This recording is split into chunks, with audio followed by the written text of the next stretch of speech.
Good morning. How's it going? Yet another day.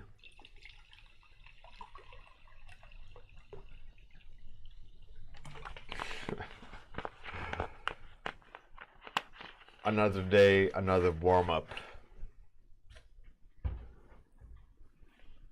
How's it going? How's it going? Hey, Captain Boss. Captain Boss. Bruno Romanos is back. Ooh. Fantastic. Hey, Gria, how's it going? Here's my fantastic microphone solution. Which is not good because it slid down.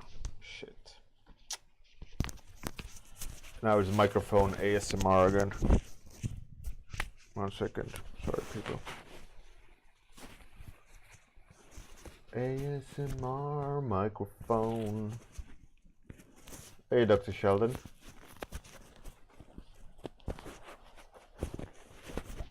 No, let's see how this works. If this works any better. Let's see. Now this should be better. Hey, Yaski. Scratch it on my chest hair. Yeah, happy Mike.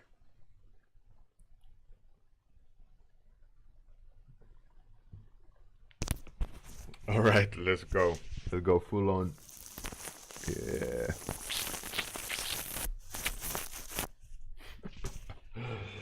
Beard ASMR for those cold winter mornings. Hey, Weeping Jay.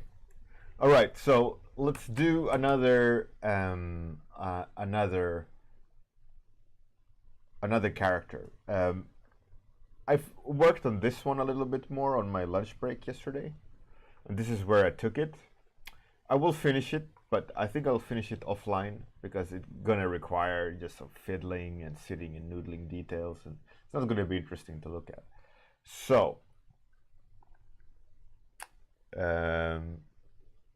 let's do another one. You choose either fantasy or sci-fi.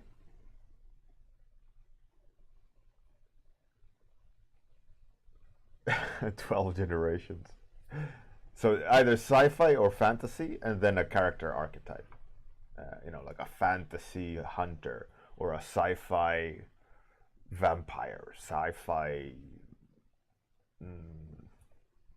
raider. I don't know. And I'll try to make it dark. You know, like a little bit heavier than generic Men in Tights type thing. Hey, Lozanos, how's it going? Gria, yeah. It's crazy. Did you see that there was one woman who got banned, perma-banned on Twitter, or no, Instagram? She had like 450,000 followers for, I don't know, skin. Hey, Leo Sartorelli, how's it going? Moth Queen. Sci-fi rogue. Oh, that's pretty cool. So we got sci-fi rogue, Moth Queen, fantasy. I wanted Moth Queen. Sounds very nasty. Sci-fi robot maker. Oh, Eric Moy Morfire. What's up? How's it going?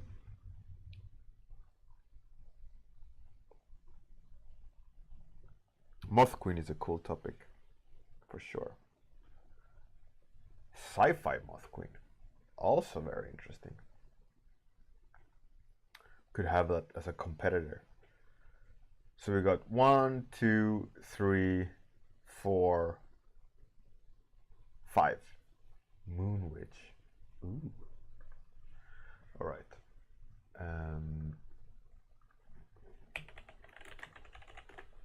Let's do the dice roll. As per usual, not this one, but this one. Number 6. Which is nothing. Right? 1, 2, 3, 4, 5. I can choose.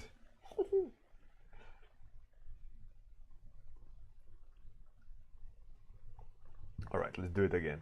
Let's do it again, just to be fair. So it's not this one, it's the next one.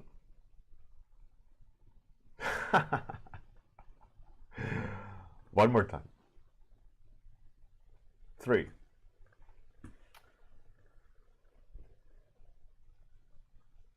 3, which is 1, 2. Sci-fi robot maker. Sci-fi robot maker.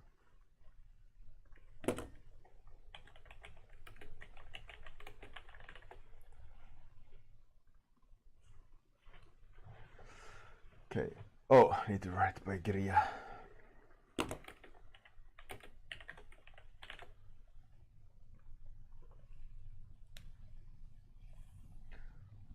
Sci-fi robot maker. Sci-fi robot maker. I had one idea, but that's kind of like going around the topic. One idea I had was that robots are part humans. So in order to get part humans, you need to kill humans. So it's a robot maker in the sense that it kills humans to the point where they're not fully destroyed, so that they can make robots out of them.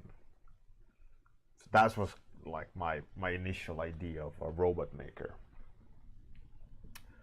So I'm gonna go with that. And with that, could be like an assassin of sorts.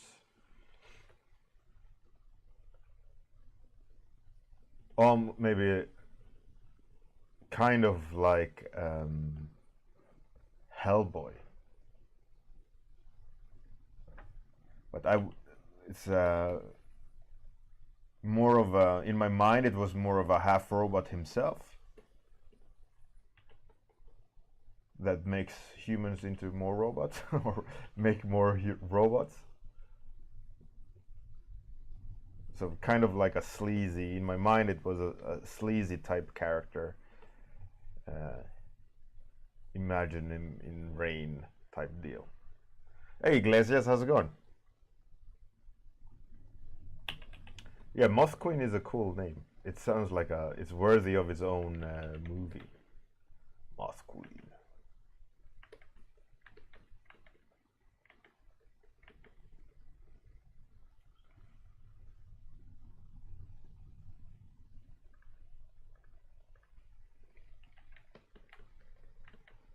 Moth Queen, yeah.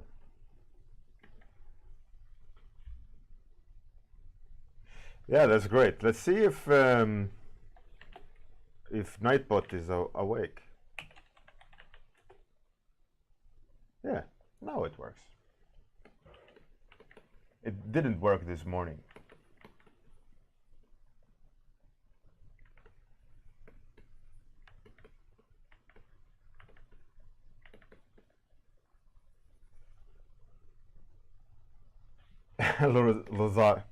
Lozanos, that's great. Do it. I command you to do it. Join the dark side.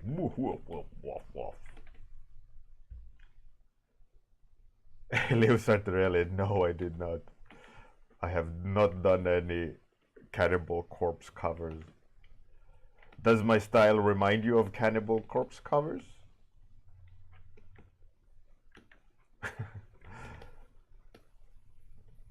Maybe it does, I don't know. Maybe I'm like a given perfect match. A bit sometimes. So that's cool. Alright. Then we need to Google. Cannibal Corpse cover. This could be a horrible thing to Google on stream. Okay, I can see that. I can see that. Obviously, I can't Google it on stream because it's very, as the topic suggests.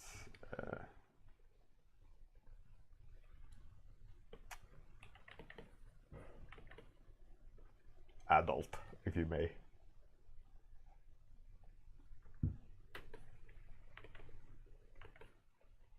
Leo Sartorelli, yeah, that's true. That's true. I mean, it a lot of it is quite heavy and and seem to be like a lot of warm tones, and I'm a sucker for warm tones when it comes to palette. Obviously, Cannibal Corpse have a lot of blood and stuff like that, and it seems to go in a lot of warm tones. Moth Queen is awesome.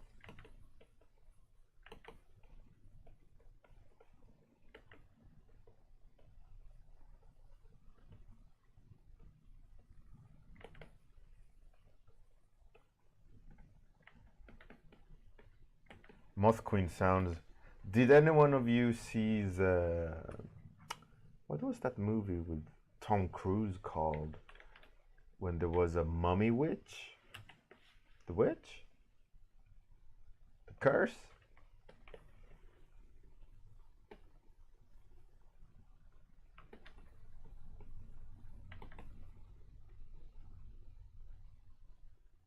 Lantern animals.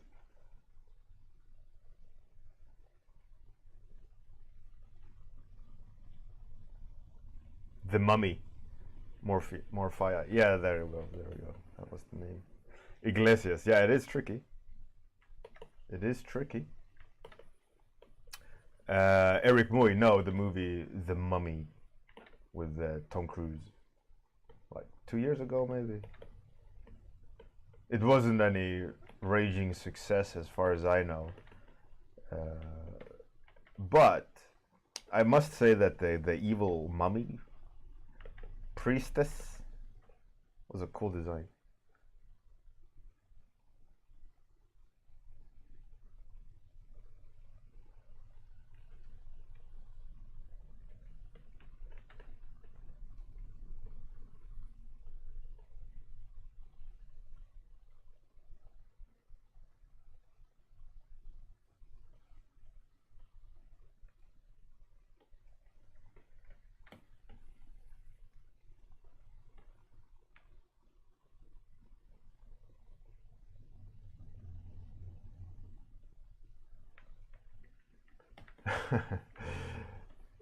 Yeah, it is tricky to find time for Unreal Bjorn. But like I said at the beginning, if you schedule your time and set aside, let's say, half an hour every day without questions asked, like at, let's say, 7 o'clock to 7:30, nothing but Unreal Bjorn. If you do that every single day, you will eventually have like 10. What was it? What did I calculate? 7 hours total? 6 hours total?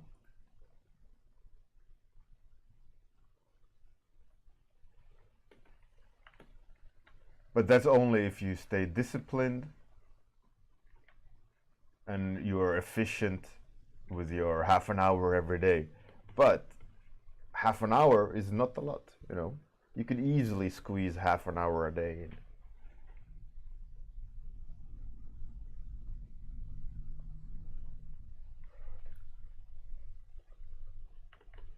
Hey, listen, if I play any games, I've played a lot of games before, but some of the recent highlights would be Destiny 1. I think I played Destiny 1 insane amount. Destiny 2 was a little bit of a letdown. Supposedly they've fixed it by now, but it kind of ruined the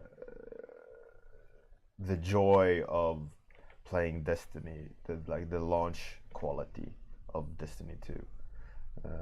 I mean, the art is always great in Destiny games, but gameplay was a little bit iffy compared to Destiny 1, which was fantastic. One of the best like shooter experiences on console in terms of response and unique behavior of the gun, and so on. Another game I played a lot, which I don't anymore because I just don't have time to absorb it is a game called Escape from Tarkov.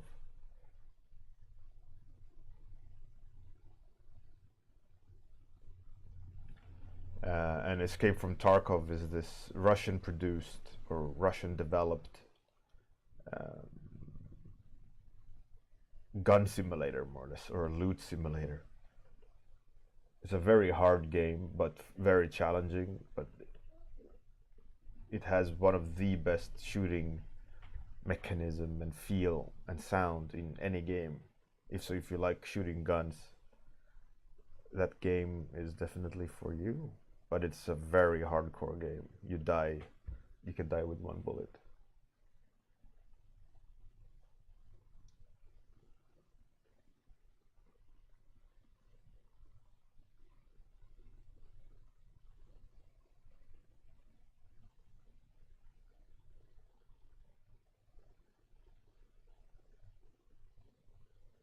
More fire. Oh wow. Congrats. And my condolences, I guess. Condolences for your art. Congrats for your, is it the frog or dog? I'm assuming dog. Puppy dog.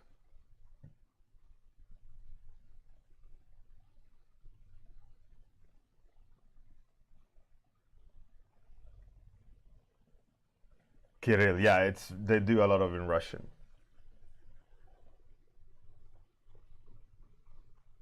But the game is pretty cool. It's still in development, Escape from Tarkov. But it's a good game. Quality-wise, it's great. It's just incomplete at the moment. There is, I think, 4 or 5 levels. The finished product would be more of a free roaming. But now you load instances, and each instance you go and shoot stuff.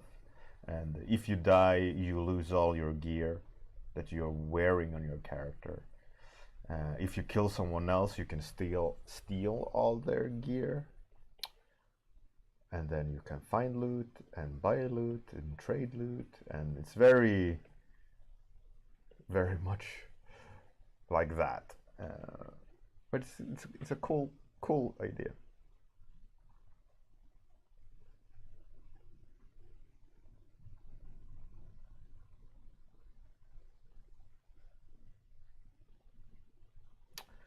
Yeah, Unity, I don't know why they did that, but yeah, it's a cool game. I mean, it is a frustrating game as well because it's so hardcore. And like I said, you can die with one bullet, but that also means you can kill someone with one bullet. But then there is armor. I mean, Escape from Tarkov is not fiction. It is like they have real world armor, real world helmets, real world weapons, a shit ton of attachments, so you can change scope on any gun, just with compatibility and so on. So it's not like laser guns or anything. It's real world examples of guns, like a M4, AK-47. All these kind of type guns, and they recorded their audio correctly, and it's really impressive in that sense. But yeah, that game is not for everyone. It can be extremely frustrating at times.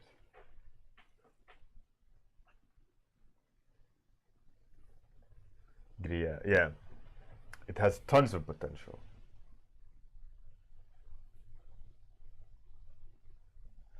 I have played a little bit of Daisy, but I am familiar with it. I have.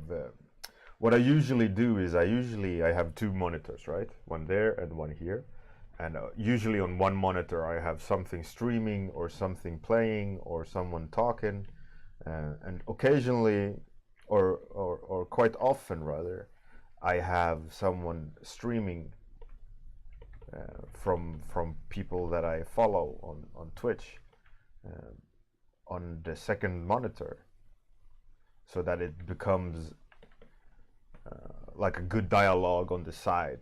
So instead of music, I just hear someone talking. So it's some sort of noise and rhythm that will help me stay focused on the task, right? So there's a few streamers that are great at talking, and they don't have, they don't scream, they don't, they make it a lot more easy to just kind of listen in and zone out of what they're doing, but still having an interesting and comfortable rhythm in their talking, so that I can stay focused. So I've seen people play DayZ standalone. I also seen quite a lot of Scum, which is also pretty cool. It is very similar to DayZ. So, hey, Wanamir, how's it going?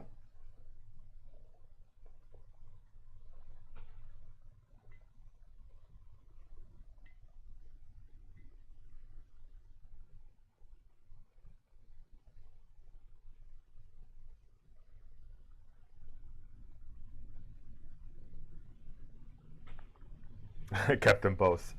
Yeah, babies. That's what you get.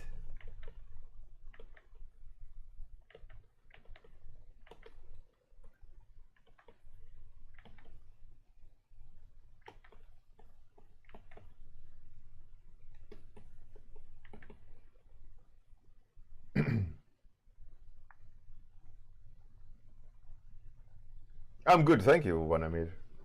I'm all good in the hood. Just busy, very busy with client work. Lately, I've been not taking on freelance, so I've been having time to stream at nights occasionally and just relax. I think this year I really needed not to be stressed, because my body started complaining about the levels of stress, like getting sick in quite severe ways. So I had to do something.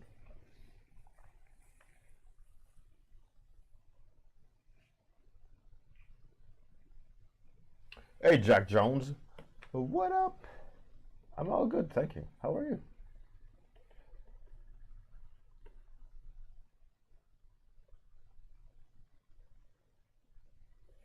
Elias Arturelli. Well, it can take anything from, it depends on what the level of finish is. For concept art, obviously it can go faster. It's all down to communicating that idea that the client wants with an acceptable level of finish. For illustration, it obviously takes longer because you need to make it into an illustration. But as you can see, while doodling this character and talking to you guys, I'm getting something done, 15 minutes in? So it doesn't take like too long, right? It's easy to get something down at, to some level of finish rather fast. But then it comes down to, is the communication of the idea correct? The client wants probably more than one idea, so then it doesn't matter how fast you do one character. What matters is how fast can you do 3 different ideas based on the same brief, so that the client have a wide range to choose from, right? So then it is not just down to how quick you can make something, is how well can you design something equally fast. But generally, we can do the math. So let's say I stick with half an hour per concept sketch, like suggestion, like this. If I would be sending this to the client, obviously I wouldn't be streaming and talking at the same time. The rhythm or the pace would be different when working, right? I would be in extremely focused mode. I wouldn't be looking at you guys. I wouldn't be reading a chat, and so on. And then let's say we stick with approximately half an hour per first concept. Then in half a day I could send 3 options, right? Because that's 1.5 hours. Let's give twice that amount so it's a little bit more elaborate than just a loose sketch.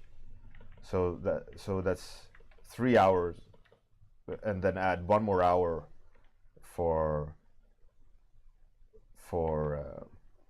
pace, so you don't need to sit and sweat. So that's half a working day for 3 suggestions, right?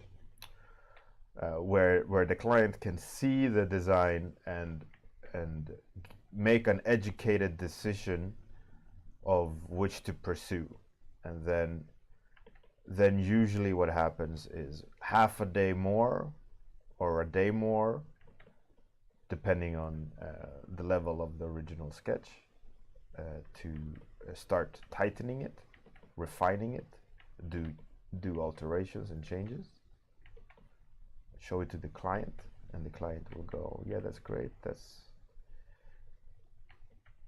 shit. Change this, change that. No, because it's like a tennis game, right? You send the ball to their side of the court, and then they send it back, and then when everyone is happy, signed off to finish, and 1 more working day or half a working day to fully finish, as a illustration. So it would be like 2-3 days in total to finish something very rendered, very illustration quality, character design. And if you want some full like splash art, it takes a week at least.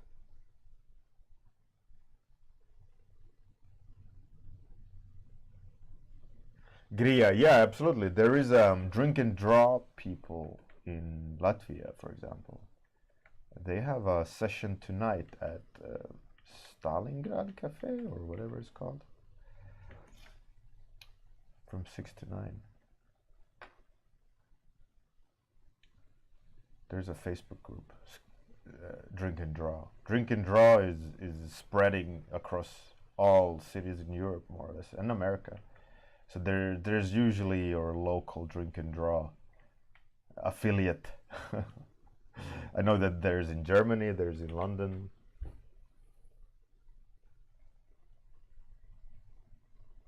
Captain Boss, yeah, absolutely. It's really important that you take care of your vehicle, your body, because that's what you're going to have for the rest of your life.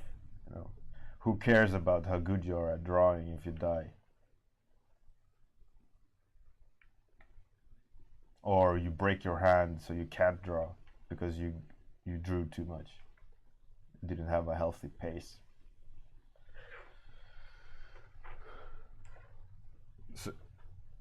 So what I try to do is work on my skill set so that I can create things quite fast,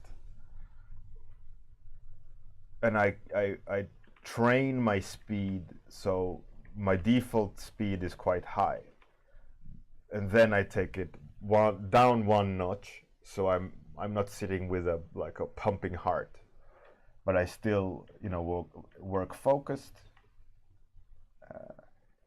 at a reasonable pace, but I know that I should get this much done in 4 hours, which is, let's say, 3 designs. I know that within 4 hours, 1 hour per design approximately, then you'll get a pretty good design down.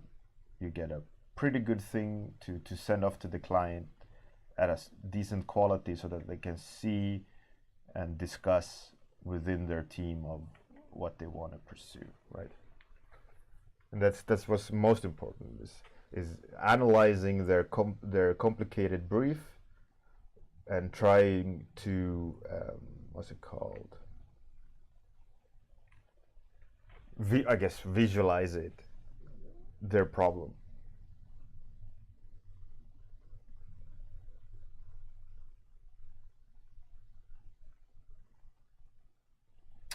I don't know what the Pomodoro technique is. Pomodoro, isn't that the tomato?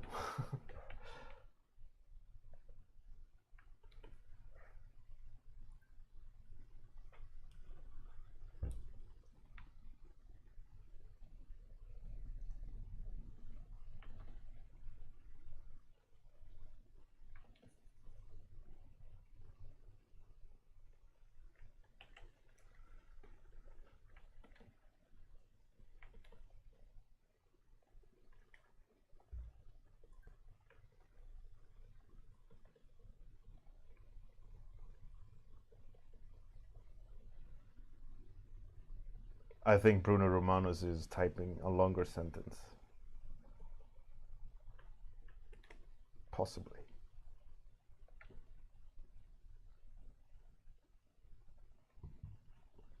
More fire, yeah, absolutely. That is the one and only driving reason or purpose of a concept artist. It's not to be an illustrator, it's to visualize a solution to a problem.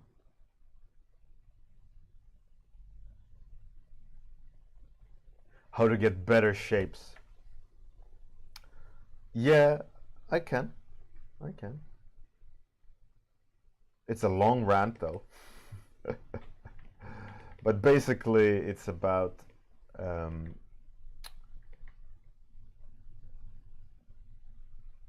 big, medium, and small shapes is the overall arcing, driving thing, right? Of compositionally creating shapes that sit well together. And in order to do that, requires you to have a good rhythm. Like these headphones, like they are designed, right?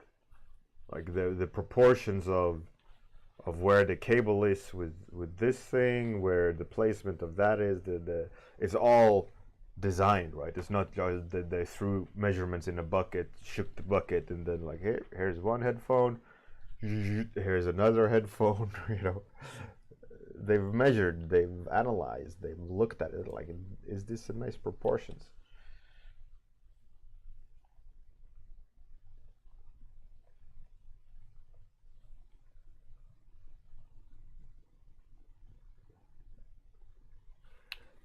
Yeah, cool, Bruno Romanos. That's good. That's clever. Anyway, so is the rhythm number one, which is important to keep in mind. That's a mistake that a lot of concept artists make in the beginning until they start focusing on design. When they think concept art is illustration, that's where they usually fail at designing. A lot of designs usually stems from the point of view when they make the mistake. You know, like, this just looks good because of the picture, not because of the design.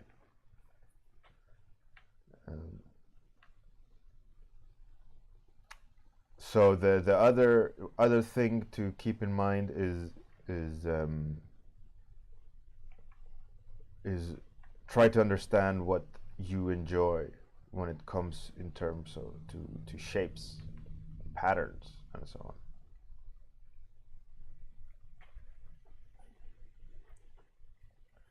on. And you know, like, oh, I like pointy things or layered things or you know, things like that. You need to start learning yourself of what you appreciate. Learn about yourself. Second or third is there's a risk of over complicating a design where you're throwing too much into the mix and you're convoluting the message visually, design wise. Like this design, for example, I have decided that it's based on rounded shapes combined with vertical blocks. So it's rounded shapes like shells combined with blocks like rectangular blocks. That's the base rhythm of the shapes. So my idea is like, how can you create good combination of shapes based on those two basic those limitations in the shape language. So that's what I'm doing currently, is balancing the size as a big, medium, and small, and the balance between the shell and the rectangle. And a lot of people, they design too many different shapes, too many different combinations all in one. And I'm not saying you should limit yourself either to those two things, like the shell and the rectangle in this instance. But because, you know, I have the beginning of a tube hanging there, and it's like, oh well, that's not a shell or a rectangle. And you know, you gotta have more than that as well.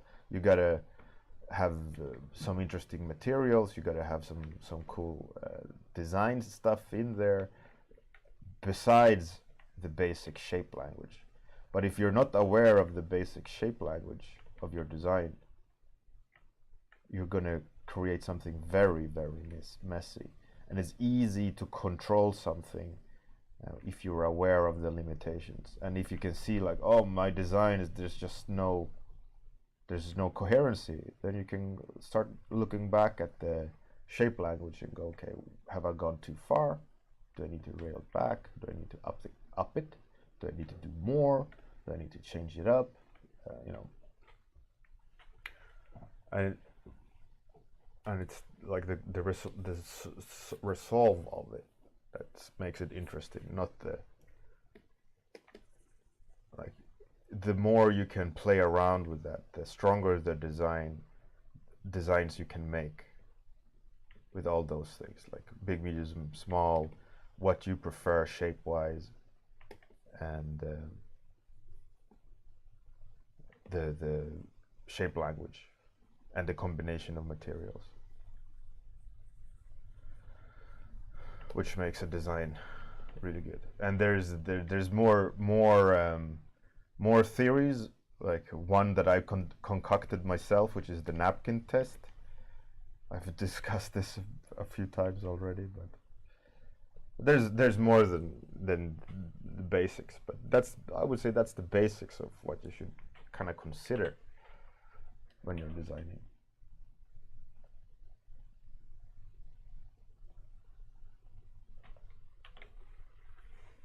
Hey, Myers, but what up?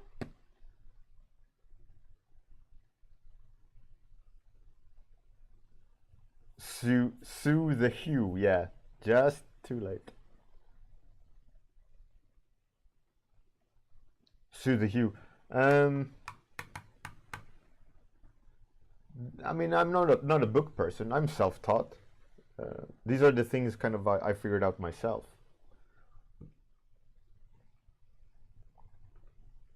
Iglesias, yeah, napkin thing, yeah. Talk to me tomorrow. Come and ask it in the beginning of the stream, and I can rant about it. But now I have to raid someone. Raid, because I have to get back to work. I have clients to make happy, art to make happy.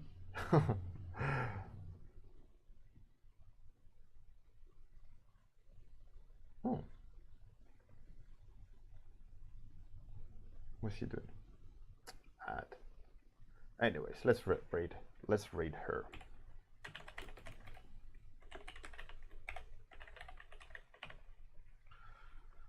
Is that how you spell?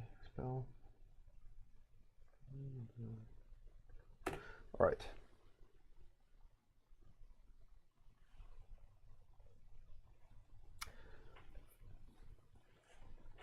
Captain Boss, my pleasure, man.